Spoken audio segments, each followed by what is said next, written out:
18ஆம் நூற்றாண்டில் வண்ணத்து பூச்சி வலம் வரும் வனவரத்தில் நத்தை கூடுகளில் நடுவே நலமாய் வாழும் நால்வர், மாந்தனின் நண்பன் நாயையும் சேர்த்து ஆனந்தமாய் அன்றாட வாழ்வில் கழித்த அந்த குடும்பத்தில் கருமேகங்கள் சூழ்ந்தது போல் சோகம் சூழ்ந்தது.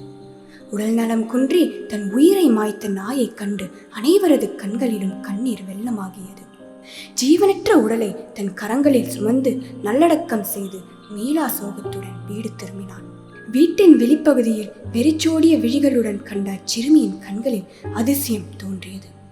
வானில் வால் நட்சத்திரம் பிரகாசித்தது. அன்றைய சூரியன் மறைய பொழுது விடிந்தது. கண் விழித்த தகப்பன் அதிர்ச்சியில் ஆழ்ந்தான். தன் நாய் ஜீவன் மீண்டு தன் மகளுடன் நிற்பதனை கண்டான். கடுநேரத்தில் காட்டினில் விரைந்தான். அவ்விடத்தில் இருந்த குறியீடுகளை குறித்தான். பின்பு எந்த ஜீவன் மாண்டாலும் அவ்விடத்திற்கு கொண்டு சென்றான். ஆனால் நாயை போன்று யாரும் மீளவில்லை. காலங்கள் கடந்தன, தலைமுறைகள் பிறந்தன. அதிசயம் நூற்றாண்டிற்கு பின் நிகழ்ந்தது. குறியீடுகளை கொண்ட புத்தகம் அடுத்தடுத்த கரங்கள் மாறின.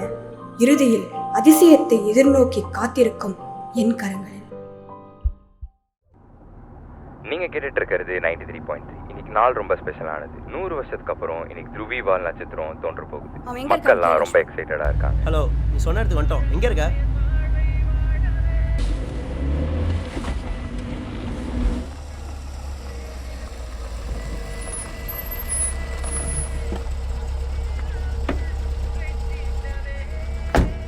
வணக்கம் மேடம்.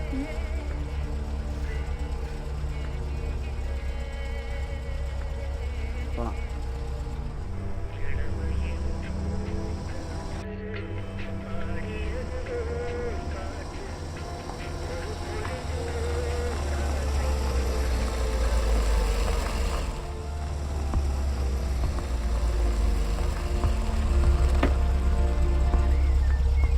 இதுக்கப்புறம் நடந்துதான் போகணும்.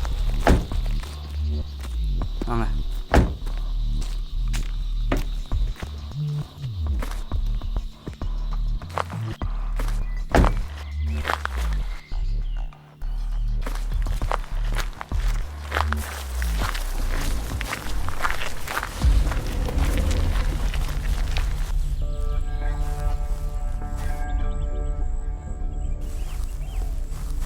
ஏன் சார் இவ்வளோ லேட்டு? எவ்வளோ நேரமாக வெயிட் பண்ணுறோம்? நான் வந்துட்டோம்ல, விடு விடு.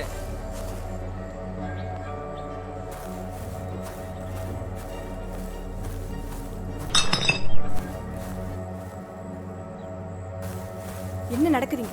சொல்றத மட்டும் செஞ்சு கொடுங்க. போயிட்டே இரு. வாடி தூக்கிட்டு வா. திமிர் பிடிச்சவளா இருப்பா போல. சரக்கு போச்சுடா. தூக்கு தூக்கு.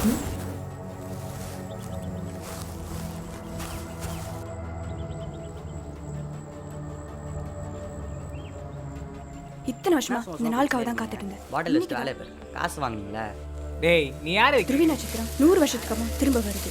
இந்த புக்ல மொத்தம் 3 சிம்பிள்ஸ் இருக்கு. ஒரு ட்ரையாங்கிள், இன்னொரு காமெட், இன்னொரு சூரியன். இது ஒண்ணு.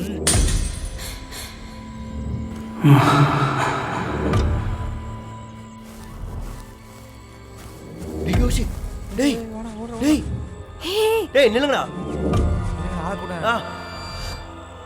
டேய் சா நட்சத்திரா.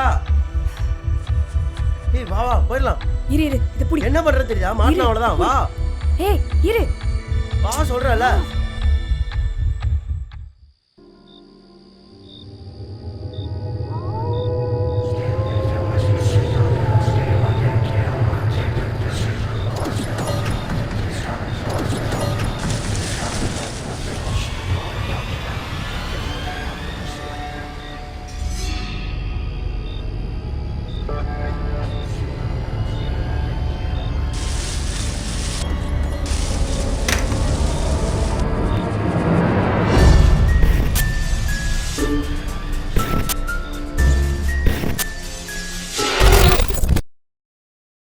கௌஷிக் அன்று இரவு நடந்த சம்பவத்தை விரிவாக நக்ஷத்ராவிடம் கூறி அவளது கேமராவை அவளிடம் ஒப்படைத்தான்.